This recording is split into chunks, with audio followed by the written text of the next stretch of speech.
بسم اللہ الرحمن الرحیم۔ السلام علیکم۔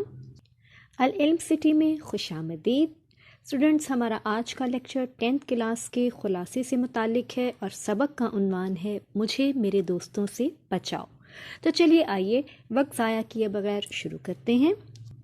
سب سے پہلے آپ سبق کا خلاصہ کی ہیڈنگ دیں گے، سبق کا عنوان لکھیں گے مجھے میرے دوستوں سے بچاؤ، مصنف کا نام لکھیں گے جو کہ سجاد حیدر یلدرم ہیں، اور مت بھولا کریں کہ آپ خلاصے میں مصنف کے نام کا 1 نمبر ہوتا ہے اور باقی خلاصہ 4 نمبر کا ہوتا ہے، اس لیے آپ نے مصنف کا نام مس نہیں کرنا۔ ماخذ خیالستان ہے اور صنف ادب اگر آپ لکھنا چاہیں تو آپ مزاح نگاری لکھ سکتے ہیں یا افسانہ نگاری بھی لکھ سکتے ہیں۔ مزاح نگاری اس لیے میں نے کہا کیونکہ یہ ایک مزاحیہ تحریر ہے، اس لیے یہ مزاح نگاری کی کیٹیگری میں بھی آتی ہے۔ تعارف کی ہیڈنگ آپ دیں گے اور اس کے بعد آپ لکھیں گے سجاد حیدر یلدرم صاحب طرز ادیب، مترجم اور شاعر تھے۔ افسانہ نویسی اور ترکی زبان سے اردو میں تراجم ان کی شہرت کا سبب ہیں۔ خیالستان ان کے افسانوں کا مجموعہ ہے۔ اب آپ خلاصہ کی ہیڈنگ دیں اور اس کو ضرور نوٹ ڈاؤن کر لیجیے اپنی نوٹس میں پڑھ دیتی ہوں۔ مصنف بیان کرتا ہے کہ ایک دن دلی کے چاندنی چوک میں میری نظر ایک فقیر پر پڑی جو بڑے مؤثر انداز سے اپنی حالت زار لوگوں سے بیان کرتا جا رہا تھا۔ اے بھائی مسلمانوں، خدا کے لیے مجھ بد نصیب کا حال سنو۔ میں آفت کا مارا 7 بچوں کا باپ ہوں، اب میں روٹیوں کا محتاج ہوں، میں غریب الوطن ہوں، میرا کوئی دوست نہیں۔ بھیک مانگنے کے باوجود مجھے کئی امور میں وہ خود سے بہتر لگا، جسے وہ مصیبت قرار دے رہا تھا کہ اس کا کوئی دوست نہیں۔ میں حسرت سے کہتا ہوں کہ میرے اتنے دوست ہیں اور میں ان سب سے تنگ ہوں۔ کیا یہ فقیر دن دہاڑے اپنا روپیہ لے کر جا سکتا ہے اور کوئی دوست اسے راستے میں روک کر اپنی پرانی دوستی کا واسطہ دے کر قرض نہ مانگے گا؟ میرے ایک بے تکلف اور پرانے دوست احمد مرزا جب بھی آتے ہیں بھونچال آ جاتا ہے۔ بھونچال زلزلے کو کہا جاتا ہے۔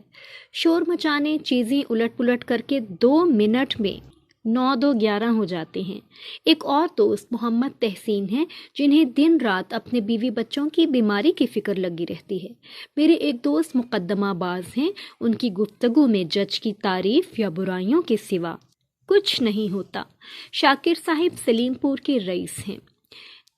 ایک مرتبہ بہت اصرار کر کے مجھے اپنے ساتھ گاؤں لے گئے کہ وہاں شہر کے شور شرابے سے دور مضمون نگاری کر لینا۔ شاکر صاحب کی کوٹھی میں مجھے بالائی کمرہ دیا گیا۔ کمرے میں سب کچھ تھا مگر میری ضرورت کا سامان نہ تھا۔ آخر میں نے اپنا سارا سامان نکال کر لکھنا شروع ہی کیا تھا کہ تن تناتن کی آواز نے چونکا دیا۔ میرے کمرے کے قریب شاکر صاحب کے بھائی کا کمرہ تھا جو موسیقی کا شوق پورا فرما رہے تھے۔ اسی طرح میرے اور بھی کئی دوست ہیں جن سے میں تنگ ہوں، کسی کے قرض مانگنے سے اور کسی کے سوالات کی بوچھاڑ سے۔ ان سب سے تنگ آ کر میں یہ کہہ سکتا ہوں مجھ پہ احسان جو نہ کرتے تو یہ احسان ہوتا۔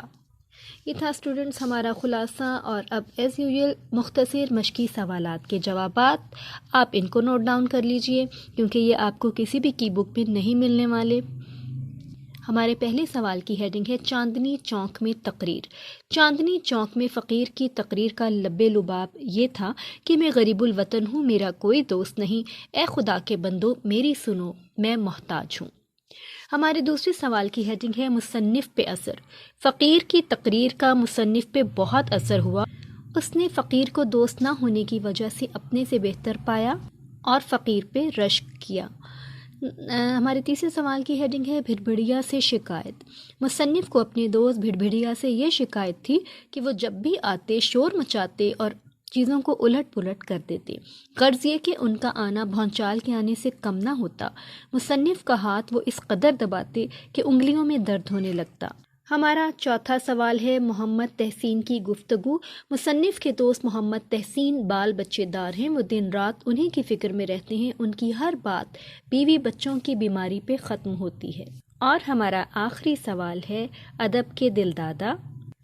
مصنف کے ایک دوست شاکر خان اپنی لیاقت کے مطابق ادب کا شوق رکھتے تھے۔ یہ تھا اسٹوڈنٹس ہمارا آج کا خلاصہ اور مشقی سوالات کے جوابات، آپ ان کو نوٹ ڈاؤن کر لیجئے گا۔ اچھے طریقے سے یاد کیجیے گا اور خوب اچھی سی پریزنٹیشن کیجیے گا پیپر میں. اور پیپر کی پہلی شرط یہ یاد رکھیے گا کہ پورا پیپر مکمل کرنا ضروری ہے، کوئی بھی سوال چھوڑ کے مت آئیے گا. ہر اسٹوڈنٹ سے میری ریکویسٹ ہے کہ کم از کم 5 سے 6 اسٹوڈنٹس کو ویڈیو ضرور شیئر کیا کیجیے، کیونکہ آپ دوسروں کا بھلا کریں گے تو آپ کا بھی اللہ تعالیٰ بھلا کریں گے، آپ کے لیے بھی آسانیاں پیدا کریں گے. کمنٹس میں لکھ کر ضرور بتائیے گا ویڈیو کیسی لگی، لیکچر کتنا ہیلپ فل تھا. تو لائک اور شیئر کرنا مت بھولیے گا، اور اگلی ویڈیو کا انتظار کیجیے گا جو کہ اسی سبق کے تشریح نثر پارہ سے متعلق ہوگی. اپنا بہت خیال رکھیے گا. ملتے ہیں نیکسٹ ویڈیو میں. اللہ حافظ.